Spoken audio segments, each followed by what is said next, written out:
여러분 안녕하십니까? 오늘이 그 어린이날이죠. 2025년 5월 5일 오전 11시 44분을 가리키고 있습니다. 그래서 어제는 내가 정선을 갔다 왔는데요. 정선에 가보면은 그 정선에 부는 바람이 이 수도권에 부는 바람과 다른 그 기분을 느끼게 합니다. 그래서 정선하면은 산이 높잖아요. 그 높은 산에서 불어오는 바람이 산 계곡을 타고 산을 스쳐서 불어오는 바람이 기분이 좀 다르게 느껴집니다. 그래서 돈이 있으면은 정선에 가서도 살고 싶은 그런 생각이 들어요. 근데 여러분들 내가 이런 얘기를 하니까 이승열이는 맨날 돈만 하는구만 그러실 분들이 있어요. 그게 세상을 모르는 얘기입니다. 몰라서 하는 얘기예요. 여러분들 돈 타령을 왜 합니까? 제주도가 좋다. 그럼 제주도 가서 살아보쇼. 일거리도 없고 수입도 없는데 제주도 가서 뭐 손가락만 세고 맨날 살겠어요? 발가락만 세고 살겠습니까? 그렇잖아요. 제주도 가서 살려면 제주도에 가서도 일정한 수입이 있고 그래야 사는 거 아니겠어요? 돈이란 게 그래서 중요한 겁니다. 제주도 가면 일이 없는데 뭘로 돈을 벌겠어요? 잡이라고 하잖아요. 영어로 JOB 스펠링으로 잡이 있어야 돈을 벌 수 있는 일이 있어야 생활도 되고 그래야 그 제주도 앞바다를 보고 제주도를 바라보고 감상도 하고 이렇게 되는 거죠. 굶어서 뭐 제주도 앞바다나 허구한날 바라보겠어요? 그래 똑같은 얘기죠. 정선이 좋은 것 같아도 정선에 가서도 뭐 수입이 있어야 살아갈 수 있는 것이지. 정선에 가서 뭘 하겠어요? 발가락만 허구한 날 발가락만 세고 있겠어요. 지금 내가 하는 게 뭡니까? 빌 게이츠가 하잖아요. 빌 게이츠 하기 전에 뭘 했습니까? 일론 머스크를 했잖아요. 그러나 이 빌 게이츠나 일론 머스크는 굉장히 부자입니다. 여러분들 이 돈 1조를 은행에다 예금해 보십시오. 한 달 일에 이자가 얼마가 나오겠는가. 그러니까 이 빌 게이츠나 일론 머스크 정도 되면요. 사업을 하질 않아도 돼요. 골치 아프게 사업을 하지 않아도 그 돈을 은행에다가 넣어놓으면 말이죠.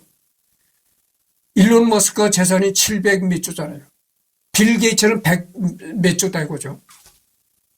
1조만 은행에다 넣어놔도 한 달 이자만 해도 엄청나게 나오는데 뭐 200조 300조를 은행에다 넣어보시오. 그 이자가 얼마인가. 그러니까 그 정도 되면은 사람이 골치 아프게 사업을 안 해도 되는 거예요. 사업 다 때려치우고 그 돈을 은행에다 이자만 넣고 이자만 받아 먹어라.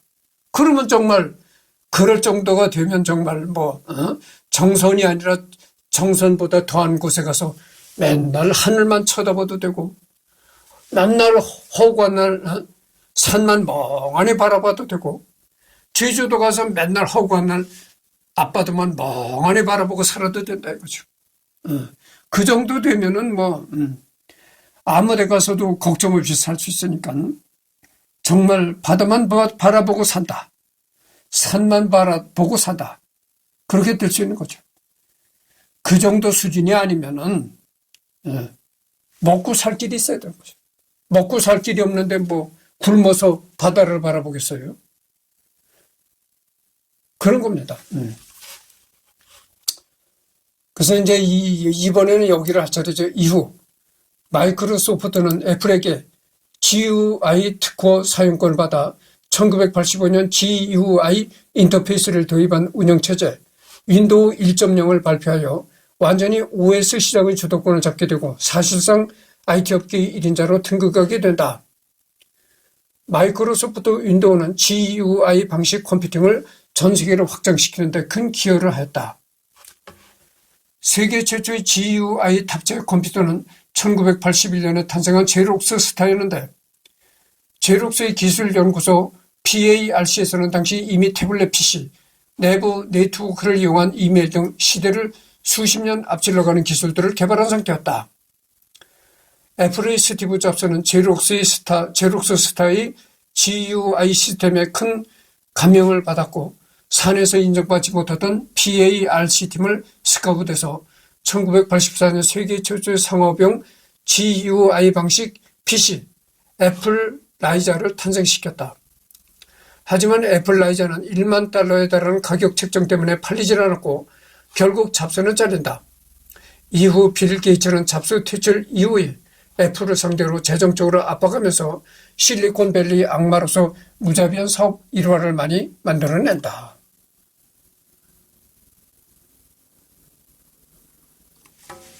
무자비한 사업.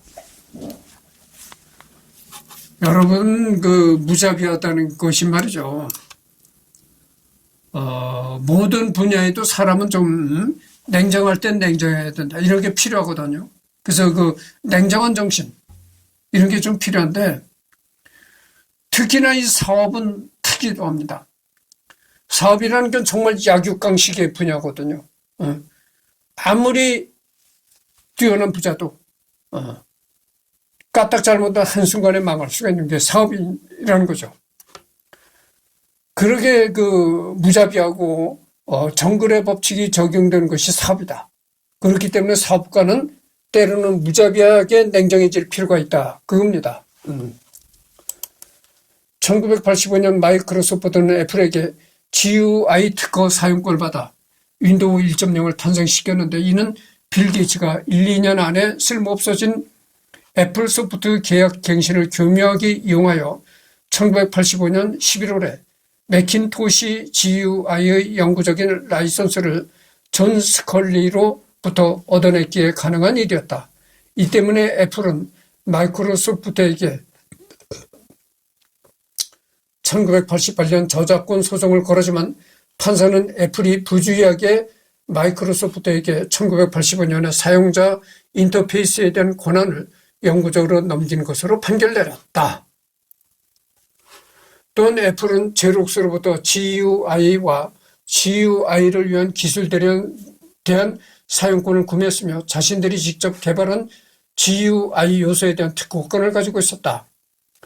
이것을 토대로 마이크로소프트에게 GUI 저작권 침해에 대한 소송을 걸자 빌 게이츠는 제록스에게 도움을 요청하여 변호사들이 제록스가 가진 GUI 원천 특허를 발견하게 한다. 결국 애플 고유의 GUI 특허들 또한 제록스의 원천 GUI 특허 위에서 만들어진 것으로 인정되어 애플의 GUI 특허를 무효화시켜버린 일이 있다.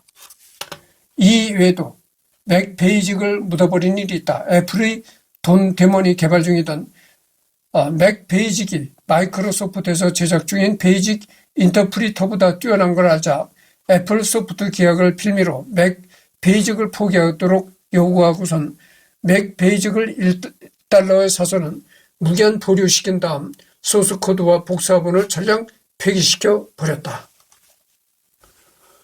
컴퓨터 제조사들에게 경쟁사 제품을 쓰면 윈도우를 납품하지 않겠다고 협박한다는 이야기도 있으나 이래선 반드시 법적으로 문제가 되기 때문에 복돌이 대책겸해서 OS 없는 PC 출시를 금지하고 있다고 한다. 이 밖에도 당신들이 무슨 프로그램을 만들건 그건 당신들 자유지만 마이크로소프트의 영역을 침범해서는 안 된다라고 한다거나 OS 내 경쟁사 제품이 제대로 작동하지 않게 하는 코드를 몰래 집어넣는 일을 하기도 했다. 여러분들, 세계의 모든 PC, 개인용 컴퓨터가 윈도우를 운영체제로 한다고 그랬잖아요. 중국에선 말이죠. 중국에서는 공산당이 명령을 내려가지고, 중국 공산당이 명령을 내려가지고, PC, 개인용 컴퓨터도 미국 마이크로소프트가 만든 윈도우를 사용하지 말라. 이런 명령을 내렸다는 겁니다. 내가 그 말을 들은 것 같은 기억이 있는데, 그래서 중국 공산당에서 그런 명령을 내려가지고 중국에서는 이 PC, 개인용 컴퓨터도 윈도우를 사용하지 않는다래요. 리눅스를 사용한다고 합니다. 리눅스. 그런 말을 내가 언젠가 들었던 적이 있었던 것 같습니다. 사실 이 정도는 웬만한 대기업들도 많이 하긴 했지만 어쨌거나 이 사람이 정직하고 깨끗하게만 부를 축적했다고 하는 말은 맞지 않을 것이 사실이다. 아니 오히려 한때의 별명이 실리콘밸리 악마였을 정도로 악랄한 장사 수완을 자랑했다. 위에서 알 수 있듯 프로그래머로서의 재능도 탁월하지만 무엇보다도 사업가로서의 재능 또한 매우 뛰어났다는 것이 성공의 원인으로 꼽히는 인물. 사실 MS의 경쟁자들은 왠지 삽질을 저질러서 망한 경우가 많지만 실수를 덜 하는 것은 매우 중요하다. 원래 전쟁은 잘 싸우는 쪽이 이기는 것이 아니라 실수를 덜 하는 쪽이 이기게 마련이다. 사실 상기 업적들을 뛰어넘는 빌 게이츠의 가장 큰 업적은 소프트웨어, 손에 잡히지 않는 순수 디지털 콘텐츠를 그 자체만으로 판매될 수 있도록 하는 것 혹은 그런 패러다임을 만든 것이다. 빌 게이츠가 자신의 소프트웨어를 돈 받고 팔겠다고 나서기 전까지 대부분의 소프트웨어는 하드웨어와 결합된 형태로 혹은 종합적인 컴퓨팅 서비스의 일부로서만 부가가치를 창출할 수 있었다. 즉 저작권 대국 미국에서도 그 이전까지는 무형의 코드 다발 자체로는 팔고 살 수 있는 상품이 아니라고 생각했던 것. 그러다가 빌 게이츠가 소프트웨어에 대한 배타적 재산권을 주장하고 이를 판매하는 것에 대한 비즈니스 모델을 확립한 덕분에 현재 전 세계에 무수한 상용 소프트웨어 기업들이 존재할 수 있게 되었다고 말할 수도 있다. 예전에는 그 미국에서도 프로그램에 대한 저작권을 주장하는 그런 게 없었다는 겁니다. 그런데 이 빌 게이츠가 프로그램에 대한 저작권을 주장하고서부터 많은 그 컴퓨터 소프트웨어를 만드는 회사들이 망하지 않았다. 뭐 이런 얘기라는 거죠. 이는 애플과 비교해봐도 극명하게 차이나는 부분. 애플은 2024년인 현재까지도 자사의 소프트웨어와 하드웨어를 결합한 상태로 판매한다. 이는 전 시대의 IBM이 그랬고 그 외의 유닉스 기반 기업들이 그랬던 것과 마찬가지의 어떤 의미에선 구시대의 비즈니스 모델이라고 할 수 있다. 이런 구세대적 비즈니스 모델을 넘어서 소프트웨어, 즉 무형의 디지털 콘텐츠를 그 자체로 독립적인 상품으로 판매하는 새로운 모델을 세운 사람이 바로 빌 게이츠인 것. 여러분들 그 좀 재미난 얘기를 해드리겠습니다.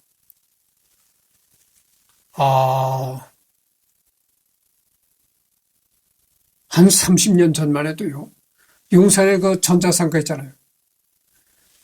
그 용산역에서 내려가지고 전철 그 4호선, 전철 4호선 그 신용산역에서 내려가지고 용산 전자상가 쪽을 향해서 가다 보면 그 굴다리가 나옵니다. 굴다리. 이제 다리인데 위에는 차가 다니는 다리인데 이제 밑에는 사람 인도가 나오는 거죠. 그 굴다리를 지나가다 보면 그 굴다리가 꽤 이제 길거든요. 거리가 꽤 긴데 그 굴다리를 지나가다 보면 벽에 이렇게 그 소프트웨어를 카피해가지고 팝니다. 그 목록에 쭉 목록을 이렇게 종이에다 목록을 적은 종이를 그 굴다리 벽에다 붙여놓고 그 소프트웨어를 카피해가지고 판매하는 그런 사람들이 있었어요. 그게 불법이죠. 그래서 그때는 여러분들 윈도우 지금 11이잖아요. 윈도우 11인지 그렇잖아요. 사용하잖아요. 윈도우 11인지 12인지 그걸 사용하는데 그거를 정품을 사려면 어떻습니까? 정품을 사려면은 윈도우 11 홈 가정용 홈을 살라 해도 아마 15만 원 정도. 기업용을 살려면 한 20만 원 이상은 줘야 되거든요. 근데 지금은 그게 없습니다. 지금은 그 용산으로 가는 굴다리에도 그렇게 소프트웨어를 그렇게 복제해서 파는 사람들이 없거든요. 자취를 감췄습니다. 지금은 워낙 단속이 심하다 보니까. 근데 한 30년만 전만 해도요. 그런 단속이 심하지는 않았어요. 그래가지고 이 윈도우 95 뭐 정품 같은 거는 그때도 뭐 상당히 비쌌거든요. 정품의 2분의 1도 안 되는 그런 값으로 카피를 해가지고 판다 이거죠. 그러니까 누구나가 다 이제 그런 카피 제품을 사서 쓸 수밖에 없는 거죠.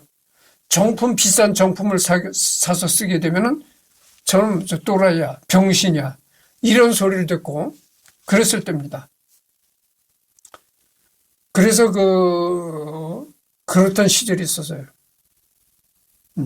그런 지금은 워낙 정품 프로그램을 카피를 못하게 단속을 하기 때문에 지금은 뭐 그런 게 없죠. 어찌됐든 그렇게 카피가 난무하던 시대에 빌 게이츠가 그래도 컴퓨터 프로그램을 만들어서 세계 최고의 부자가 됐으니까 뭐 그 사람의 사업 역량은 대단하다, 이렇게 얘기를 할 수밖에 없는 거죠.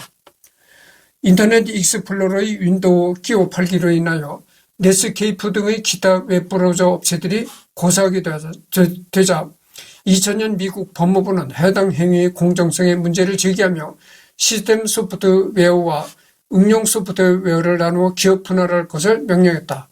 이후 항소를 통해 앞으로는 끼워 팔지 않겠다고 약속했으며 2000년에 CEO 자리를 사퇴하고 전 재산을 사회에 환원하겠다는 입장을 밝히며 기업 분할은 일단락 났다.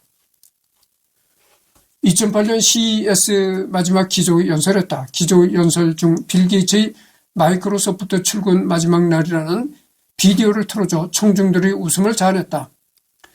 이 비디오는 당시 미국에서 방영 중인 인기 시트콤 오피스와 클린턴 대통령 임기 종료 파티에서 상영된 코미디 영상을 패러디한 것이다. 클린턴 항목에 대한 영상의 링크가 있으니 비교해서 보면 좋다. 특히 등장인물들이 인터뷰로 뒷담화 까는 게 똑같다. 시트콤이라는 게 뭡니까? 웃기는 코미디적인 그런 단편극이잖아요. 내용은 대략 게이츠가 마이크로소프트 퇴사 후 할 일을 찾는 것인데 그중 빌 게이츠가 차기 대통령 민주당 후보로 유력했던 2명 중 1명이었던 힐러리 로뎀 클린턴 상원의원에게 전화를 걸어 부통령감으로 좋은 사람이 있는데 제가 해먹으면 안 될까요? 힐러리 왈, 당신이 정치에 어울릴지도 모르겠군요 라고 하는 대목이 있다. 그 다음 장면에는 버락 오바마와 엘고도 나온다. 그러니까 한마디로 웃기는 그런 단막극이죠. 그 밖에도 U2의 보노나 JZ, 조지 클루니, 스티븐 스필버그, 존 스튜어트 등 유명인들이 기꺼이 출연하여 여러모로 대박이다. 유머도 있고 센스도 있는 사람, 특히 본인의 새님스러운 면모를 철저히 반영하여 사람을 웃긴다. 빌 게이츠.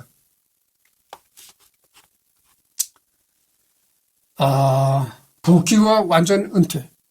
빌 게이츠는 경영에서 은퇴한 지 오래됐지만 크리스 카포셀라는 2013년 6월 윈도우즈 공식 블로그의 인터뷰에서 최고 마케팅 경영자로 소개했다. 미국 현지 시간으로 2014년 2월 4일 사티아 나델라 신임 최고 경영자의 취임을 발표하는 동시에 33년간 재직해오던 이사회 의장직에서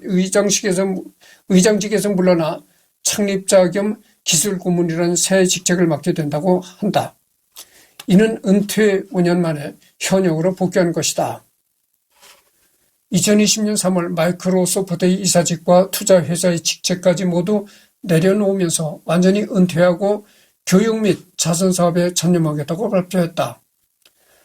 하지만 마이크로소프트와의 인연을 완전히 끊는 것은 아니며 회사가 도움이 필요하면 언제든지 돕겠다고 했으며 현 마이크로소프트 CEO 사티아 나델라 역시 기술 지도부와 빌 게이츠는 지속적으로 협력할 것이라고 말했다. 이는 이사로서의 기본적인 역량력까지 모두 내려놓고 기술 지원만 지속하는 것으로 보인다. 엑스박스 게임 스튜디오스의 부사장 필 스펜서는 1년에 2, 3번 빌 게이츠로부터 게임 사업을 검토받는다고 한다. 이유는 빌 게이츠가 아끼는 일이기 때문이라고 주장했다. 또한 차 GPT 초기 알파 테스트 버전과 GPT-4도 마찬가지로 그에게 먼저 보여주며 조언을 구했다고 한다. 2022년 8월 15일 오후 김포공항 비즈니스 항공센터를 통해 한국에 입국했다. 1일 2, 16일 오전 10시 국회를 방문해 김진표 국회의장과 면담한 뒤 오전 10시 40분부터 국회 예산결산특별위원회 전체회의 의장에서 코로나19 및 미래 감염병 대응 대비를 위한 국제공조 중요성과 대한민국의 리더십을 주제로 연설했다. 이번 국회 방문은 지난 2013년 이후 9년 만이다. 같은 날 오후 대통령실에서 윤석열 대통령과 접견해서 백신에 대한 공평한 접근을 통한 코로나19 팬데믹 극복 방안과 글로벌 보건 증진을 위한 연대 협력 방안을 논의했다. 접견에 앞서서 외교부 보건복지부와 게이츠 재단 간 체결한 양해각서를 체결했다.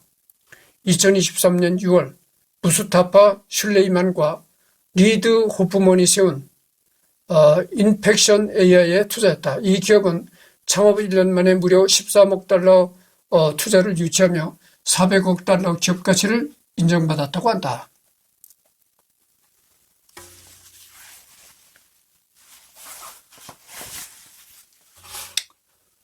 사내불륜 및 성희롱 논란과 이혼. 2021년 멜린다와의 이혼 덕분에 드러난 은퇴의 진짜 이유가 사내불륜 때문이라는 보도가 나왔다. 빌 게이츠도 이를 인정했다. 빌 게이츠가 마이크로소프트사를 창업했지만 자기가 창업한 회사에서 스스로 물러난 겁니다. 스스로 이제 퇴사한 겁니다. 그 이유가 왜냐? 사내에서 이 불륜 행각을 저질렀다는 겁니다. 마이크로소프트가, 빌 게이츠가. 그래가지고 자기가 창업한 마이크로소프트사를 탈퇴할 수밖에 없었다. 이런 얘기인데, 내가 일론 머스크 할 때도 내가 얘기를 했잖아요. 이승열이가 왜 이렇게 한평생 혼자 삽니까? 돈이 없어서 그런 거예요. 돈. 내가 이런 얘기하니까 또 돈 타령, 이승열이는 돈만 하는구나 할 사람이 있을 거예요. 돈만 하는구나. 참 웃기고 있네. 여러분, 돈만 한다고 비판하는 사람 있으면 내가 해주고 싶은 얘기했어요. 그럼 당신은 이슬만 먹고 사시오? 플립에 맺힌 이슬만 받아 먹고 삽니까? 내가 좀 물어보고 싶어요. 당신도 그렇게 돈이 필요 없다고 얘기하는 당신도 최소한 200, 300만 원은 가져야 한 달 살 것 아니겠습니까? 응? 그럼 당신은 밥도 안 먹고 어디 들에 플립에 맺힌 이슬방울만 먹고 살고 어디 갈 땐 차도 안 타고 구름 타고 날아다닙니까? 난 좀 물어보고 싶어요.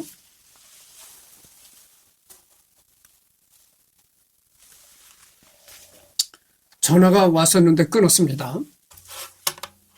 그렇잖아요. 돈이라는 건 돈이 있어야 생존을 하고 돈이 있어야 세상을 살아갈 수 있는 거예요.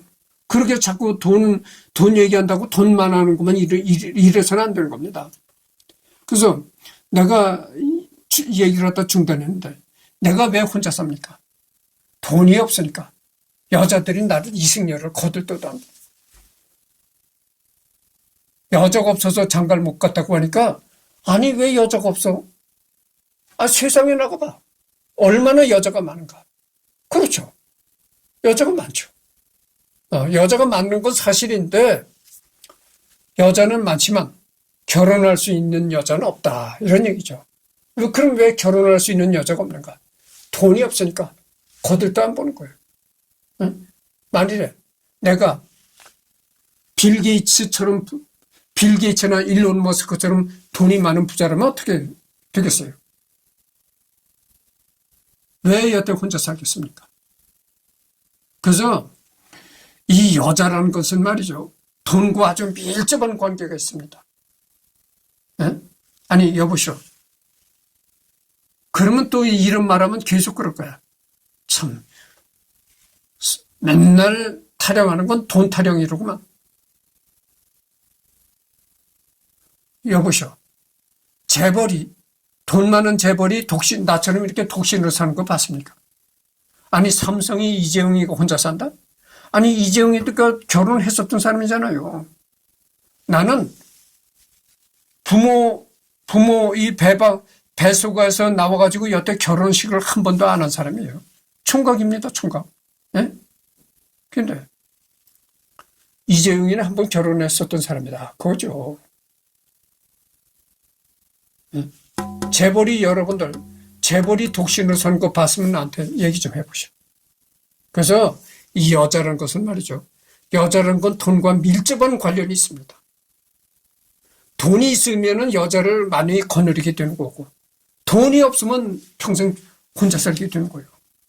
그래서 이 남자가 돈이 많으면 자연히 여자는 많이 생길 수밖에 없는 겁니다. 그래서 이 빌 게이츠도 자기가 창업한 마이크로소프트사를 퇴사한 것이 이 여자 관계 때문에 마이크로소프트사를 퇴사했다고 합니다.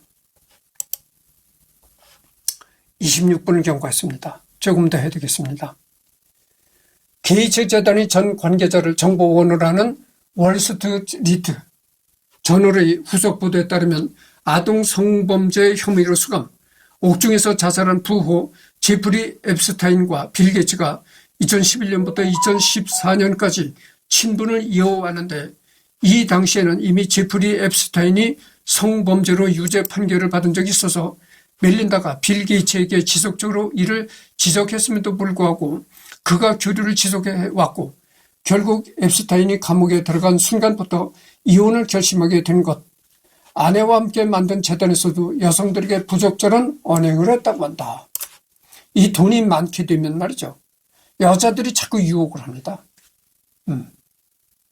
그러니까 이렇게 주변에서 여자들이 유혹을 자꾸 하니까 그 유혹을 뿌리치고, 야, 나는 정말 도덕군자야. 이렇게 도덕군자로 살아갈 수 있는 사람이 드물다 이거죠. 그렇잖아요, 여러분들. 꽃밭이, 여러분들 여자를 꽃밭으로 얘기를 하잖아요. 꽃밭이 주변에서 자꾸 유혹을 하는데 나는 정말 성인군자, 도덕군자야. 이렇게 도덕을 부르짖으면서 철두철미하게 도덕군자로 살아갈 수 있는 사람이 몇 사람이 되겠어요? 그렇잖아요. 그러니까 여러분, 돈 많은 사람들이 바람을 피운다고 무조건 비난만 할 것이 아닙니다. 그것이 일종의 사회 현상입니다. 그렇잖아요. 돈 많은 사람한테 여자가 많이 따르는 건 일종의 사회 현상이기 때문에 무조건 바람 피운다고 비난할 일이 못 된다, 이런 얘기죠. 내가 전번 시간에도 얘기를 했잖아요. 추가로 2000년대 초 빌이 20년 전 다른 여자랑 불륜 관계였다는 보도가 나오면서 이전부터 결혼 생활이 삐걱거리지 않았냐는 얘기가 나오기 시작했다. 다만 여기엔 좀 더 복잡한 사정이 있다. 빌은 멜린다와 만나기 전에 5살 연상의 앤 윈블레드와 연애하다 헤어진 적이 있었으며, 헤어진 후에도 줄곧 소울메이트 마냥 깊은 우정을 유지하고 있다. 심지어 결혼하기 전에 빌은 멜린다에게 자기는 1년에 몇 번은 앤하고 단둘이 시간을 보내야 한다는 조건을 내놨으며, 멜린다도 알겠다고 동의해줬다. 빌은 앤에게 또 자신이 부인이 될 멜린다를 소개해주는데, 앤은 멜린다에게 지적이고 똑똑해서 빌하고 잘 어울린다며 마음에 들어 했다고 한다. 여담으로 빌이 앤하고 단둘이 지낼 때 사람들이 생각하는 그런 게 아니라 순과학이나 수학 외에 세상 돌아가는 이야기만 출창했다.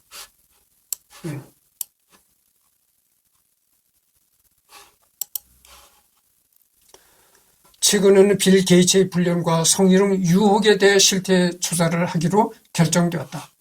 결혼 전부터 나체 파티를 즐기는 등 문란한 성생활을 했다고 한다. 그래서 이 빌 게이츠는 굉장히 그 여자하고 문란한 생활을 했다고 나오잖아요. 그래서 이런 걸 가지고 빌 게이츠를 무작정 비난할 일이 못 된다. 내가 또 되풀이합니다만은, 남자가 돈이 많고 경제적으로 능력이 있다 보면은 자연히 이 여자들이 많이 유혹을 하는 거죠. 그래서 여자들이 그렇게 유혹을 많이 할 때, 야, 내가 성인 군자니라, 도덕분자니라. 도덕만 외치면서 살 사람이 이 세상에 몇 사람이나 되겠는가 이런 얘기예요. 그러니까 이거를 그게 여자가 돈이 많은 남자한테 여자들이 많이 따른다. 그것을 무작정 돈 많은 사람을 비판할 일이 못 된다고죠. 그것이 사회입니다. 그것이 사회의 현상이에요. 사회 특징입니다. 그렇지 그거를 어떻게 비난하겠어요? 응? 여러분들 내가 조선시대도요. 우리나라 조선시대도 그랬어요. 조선시대도 높은 벼슬아치 양반들은요. 대신 정도 되는 그런 큰 높은 벼슬아치들은 바람을 피웠습니다. 첩을 두고 이랬어요. 그래서 여러분들 말이죠. 높은 관직에 있다거나 남자가 높은 관직에 있다거나 돈이 많다거나 하잖아요. 그러면 주변에서 은근히 자꾸 얘기가 들어옵니다. 야, 친구들은 가까운 친구들이나 가까운 지인들이 자꾸 그런 얘기를 귀에다 을저리는 거예요. 야, 어딜 가니까 상당한 미인이 있더라. 근데 그 미인이 굉장히 미인인데 돈이 없어서 생활고를 겪으면서 살더라. 그 여자를 첩으로 들여라. 그러면은 그렇게 얼굴이 이쁜 아까운 여자가 돈이 없어서 이렇게 생활고를 겪으면서 어렵게 살아가는데 그 여자를 첩으로 들이면 누이 좋고 매부 좋고 여자도 좋고 니도 좋지 않느냐 이렇게 자꾸 주변에서 유혹을 하는 거예요. 그래서 이 불교에서는 가난하고 없는 사람을 도와주는 걸 보시라고 합니다. 보시. 응? 그래서 보시라는 게 뭡니까? 베푼다는 뜻이거든. 그러니까 그렇게 없는 돈이 없고 가난해서 아주 여자는 똑똑하고 얼굴이 이쁜데 돈이 없고 가난해서 고생하는 여자들을 첩으로 들이면은 여자도 좋고 남자도 좋고 누이 좋고 매부 좋고 그것도 하나의 보시라는 거죠. 베푸는 행위다고요. 선을 베푸는 거다 이거죠. 그렇잖아요, 여러분들. 생각해 보세요. 그런 여자들을 첩으로 안 들이고 그냥 내버려 둬봐.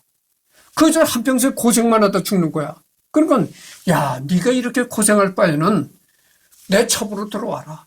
그럼 니도 좋고 나도 좋고 니도 고생 안 하고 사니 니도 좋고 나는 또 첩으로 들여서 엔조이를 하니 나도 좋고 니도 좋고 나도 좋고 누이 좋고 매부 좋고 우스갯소리로 도랑치고 가져잡고 이런 식이 된다고죠. 그러니까 이 돈 많은 남자가 이렇게 돈 많은 남자나 이 직책이 높은 남자는 여자를 이렇게 바람피는 게 반드시 비난해야 할 일만은 아니다고죠. 그러게 그 여자를 취함으로써 그 여자에 대한 베푸는 행위가 된다고 그거죠. 그래서 고생하는 여자들 데려다가 첩으로 삼고 자기는 엔조이를 하고 그 여자는 또 남의 첩으로 들어가서 호의호식하고 편안히 살으니까 좋고 양쪽이 좋다 이거예요. 그래서 자꾸 이 높은 직책이 있는 사람이나 돈이 많은 남자들한테는 자꾸 이렇게 유혹이 옵니다. 첩을 들여라. 여자가 참 안타깝더라. 참 여자가 똑똑하고 인물이 좋은데 돈이 없어 고생하더라. 그러니까 그 여자를 네가 첩으로 들여라. 첩으로 들이는 것도 일종의 베푸는 행위다고죠. 은혜를 베푸는 행위다고요. 그런 차원에서 첩을 들이는 겁니다. 그러니까 그거를 돈이 많아서 바람핀다 이런 것을 무조건 비판할 일만은 아니다. 그거죠. 그렇습니다. 그래서 그거를 무조건 예를 들어서 얘기가 자꾸 다른 방향으로 흘러가겠어서 이쯤에서 중단하고 리딩을 계속하겠습니다. 2023년 5월 21일 제프리 앱스타인이 빌 게이츠가 브리지 게임 선수인 밀라 안토노바와의 만남을 포착하고 이를 빌미로 협박하여 거액을 뜯어내려 한 적이 있다는 보도가 올라왔다. 그녀와의 불륜 여부는 아직 밝혀지지 않았다. 2023년 6월 월스트리트 저널에 의하면 빌 게이츠 개인 사무실 측이 채용 과정에서 여성 구직자들에게 성희롱성 질문을 했다는 폭로가 나왔다. 해당 회사는 일부 여성 지원자에게 불륜 관계를 가진 적이 있느냐, 어떤 종류의 음란물을 좋아하냐, 휴대전화에 나체 사진을 갖고 있는지 등에 대해 물었다. 또 성병에 걸린 적이 있는지, 돈을 받고 춤을 춘 적이 있느냐는 취지의 질문도 했던 것으로 전해졌다. 그래서 예전에는 말이죠, 이 비서, 여비서, 여비서라는 직책이잖아요. 그러니까 어떤 큰 기업체의 회장이 여비서를 채용했다. 이 어떤 큰 기업체 회장의 여비서라는 것은 말이죠, 공적인 첩이었다. 이렇게도 볼 수가 있었던 거예요. 정말 큰 기업체 대기업 회장이 도덕군자가 돼가지고, 성인군자가 돼가지고, 진짜 비서, 순수한 비서로만 여자 직원을 채용한다면 비서가 첩이 될 수가 없죠. 그러나 그렇습니까? 어디 이 세상에 성인군자가 있나요? 그러니까 비서라는 것은 공적인 첩이다 이거예요. 공적인 첩. 그러니까 내가 회장이라고, 내가 돈 많은 회장이다 하면은, 그룹 회장이다 하면은 여비서를 채용하잖아요. 채용할 때 어떻게 보겠어요? 우선 인물을 봅니다. 인물을 보고 섹시한 거 이런 것도 보겠죠. 그래서 채용하는 겁니다. 그래서 채용해가지고 한마디로 첩으로 이렇게 지내는 거죠. 그래서 그 비서라고 하는 거는 공적인 첩이다, 이런 말도 있어요. 그래서 가난한 여자들, 가난해서 돈벌이 하려고 직업을 갖겠다고 구직 행위를 하는 여자를, 이쁜 여자를 들여서 비서로 채용하고, 그 비서에게 특히 더 많은 남보다 2배 이상의 봉급을 주고, 아파트가 없으면 아파트까지 은밀히 마련해주고, 그러면서 엔조이를 한다고 하죠. 그러니까 어디 공적인 자리에서는 비서실장이다 이렇게 소개를 하지만 사실상 은밀한 입장에서는 첩이다 이거죠.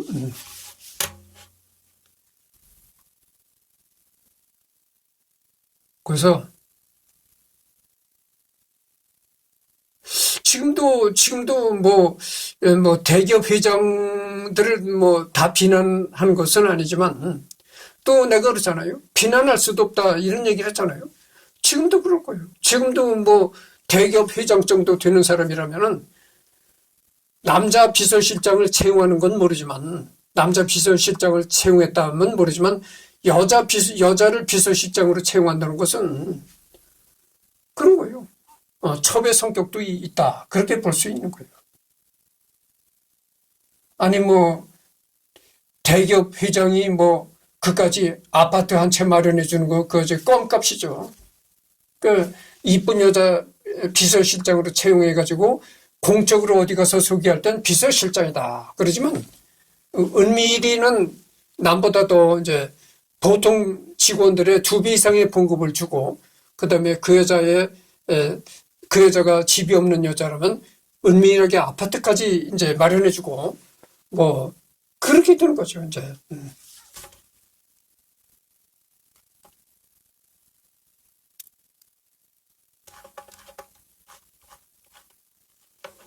다만 둘 사이에 성적인 것은 없고, 아내가 동의해 줬다고 해도 유부남이 1년에 몇 번씩 일단 곳에서 미혼의 친구이자 전 여친과 단둘이서 지낸다는 것이 상식적으로 이해가 가지 않는다는 반응도 있다. 그렇습니다. 그래서 내가 예전에도 내가 시골에서 자랐을 때, 반드시 대기업 회장이 아니라 하더라도 시골에서 농가에 땅 많이 소유하고 있는 지주 있잖아요. 지주도 그랬어요. 지주도 첩을 삽니다. 첩을 데려다 살아요. 그러면 한 지붕 아래에서 마누라가 2-3명이 되는 거죠. 첩까지, 본 마누라하고 첩까지 해보시오. 마누라 두세 명이 한 지붕 밑에서 사는 거예요. 남편 하나를 거느리고 여자 두세 명이 산다고죠. 그러면 여자들끼리 싸움을 하느냐? 그렇지 않아요. 전혀 싸움이 없습니다. 그러니까 여자 두세 명이 남편 하나를 바라보고 사는데 여자들끼리 싸움을 전혀 일으키지 않는다고죠. 그게 뭐겠어요? 이 질투를 벌여서 싸움을 벌이다 보면은 쫓겨난다고 하죠. 그 집에서. 그 집에서 쫓겨나게 되면은 뭐랍니까? 굶어 죽는 수밖에 없는 거예요. 살아갈 길이 막막하는 거예요. 그러니까, 그러니까 서로 참는 거예요. 인내를 하는 겁니다. 그래서 절대 싸움을 안 벌이는 거예요. 사람이 그래서 이 먹고 사는 문제가 그렇게 무서운 거예요. 그 집을 뛰쳐나가서 먹고 살 일이 보장이 된다면, 왜 대판 싸움을 벌일 겁니다. 그리고 뛰쳐나갈 겁니다. 그러나 그 집을 뛰쳐나가는 즉시 굶어 죽겠거든. 그러니까 질투심이 생겨도 절대 화합을 하고 싸우질 않는 겁니다. 그래서 도시의 대기업 회장이 아니라더라도 시골에서 이 많은 땅을 가지고 있는 지주도요, 마누라 두세 명을 거느립니다. 본 마누라 첩까지 해가지고 2명, 3명을 거느리거든. 그래도 여자 2명, 3명이 한 지붕 아래서 살아도요, 절대 싸움을 하지 않습니다. 아주 화평하게 지내죠. 그렇다는 걸 내가 말씀드립니다. 그래서 이 돈만 하는구만 이렇게 얘기하는 사람은 철이 들든 사람이야. 이 사회의 실정을 모르는 철이 들든 사람이 그런 얘기를 하는 것이지, 이 사회의 시스템을 알게 되면요, 돈이란 게 그렇게 막강한 힘을 가졌다는 걸 알게 되는 겁니다. 그래서 돈이 그렇게 막강한 힘을 가졌다는 것을 알게 되는 사람이 철이 든 사람이죠. 그래서 이번에는 내가 말이죠, 그래서 이제 빌 게이츠 생애에 대해서 이제 리딩을 했습니다. 다음에는 기부와 선행, 여기를 이제 하도록 하겠습니다.